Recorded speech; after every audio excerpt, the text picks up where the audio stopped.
From Keene in the Shire, the Liberty Media capital of the world, this is Daryl W. Perry, host of FPP Radio News for Tuesday, October 31st, 2017. Silver is trading at $16.79 per ounce. Gold is valued at $1,272 per ounce. Bitcoin is trading at 2.2 cents, and the average price of Bitcoin is $6,215. Antiwar.com reports having faced massive military losses since their September 25th vote to declare independence, Iraqi Kurdistan may be losing its substantial historical autonomy as well, according to Iraqi Prime Minister Haider Abadi. While praising Iraq's military victories, Abadi said that from now on, the Kurdistan regional government could have no say over international borders, control of their own airports, and most significantly, no control over oil exports. This effectively downgrades the Kurdistan regional government to little more than a provincial government that controls a couple of provinces. Abadi says that he would not accept just a symbolic presence at borders and airports, but rather that Iraq's central government must have exclusive control. The Kurdistan regional government has anticipated conflict with Iraq over its independence bid, but appeared to overestimate the ability of the Peshmerga to defend Kurdish soil from the Iraqi military. Apart from a few towns, Kurdish territory has largely fallen without a fight.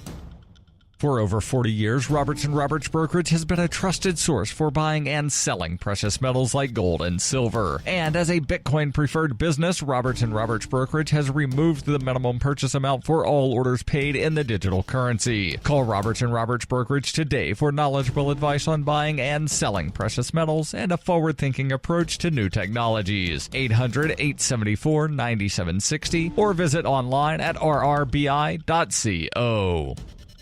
UPI reports international alcohol producing and marketing company Constellation Brands acquired a minority stake in Canadian medical cannabis provider Canopy Growth Corporations, according to the companies on Monday. Constellation, which owns Corona Beer, will pay $191 million for a 9.9% ownership interest in Canopy Growth Corporation, in addition to warrants giving Constellation Brands the option to purchase additional ownership interest in the future. Constellation, based in Victor, New York, said they have no plans to sell cannabis products in the United States or other markets until it is legally permissible to do so at all government levels. Parts of the deal include plans for Constellation and Canopy to collaborate on cannabis-based beverages to be sold in places where such products are legal at the federal level. Canopy CEO Bruce Linton said there's no need to include alcohol, nor is there an intent to include alcohol in how we follow through with things.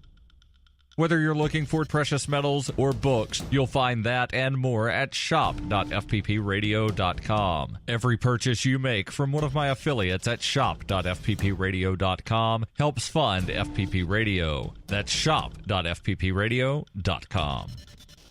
Reuters reports a federal judge in Washington on Monday blocked President Donald Trump from banning transgender people from serving in the U.S. military, handing a victory to transgender service members who accused the president of violating their constitutional rights. Trump announced in July he would ban transgender people from the military in a move that would reverse Democratic former President Barack Obama's policy of accepting them and halt years of efforts to eliminate barriers to military service based on sexual orientation and gender identity. Transgender service members sued in August to try to block the ban, which had not yet gone into effect, and U.S. District Judge Colleen Collar-Connolly granted them injunction halting enforcement of it until their case is resolved. The service members asserted that Trump's policies violated their rights to due process and equal protection under the law under the U.S. Constitution. The judge said the plaintiffs were likely to succeed in their claim that the ban was unconstitutional because the administration's reasons for it do not appear to be supported by any facts. After his policy announcement on Twitter, Trump signed a memorandum in August that directed the military not to accept transgender individuals as recruits and halted the use of government funds for sex reassignment surgeries for active duty personnel unless the procedure was already underway. The memo called on Defense Secretary James Mattis to submit a plan to Trump by February 21st on how to implement the changes, and the Pentagon has created a panel of senior officials for that purpose. In the meantime, the current policy of allowing transgender individuals to serve remains in force. Mattis, in June, already had delayed allowing transgender recruits to join the U.S. Armed Forces on July 1st as previously scheduled. The judge tossed out the suit's challenge to the sex reassignment surgery directive, saying none of the plaintiffs had shown they would be impacted by that prohibition.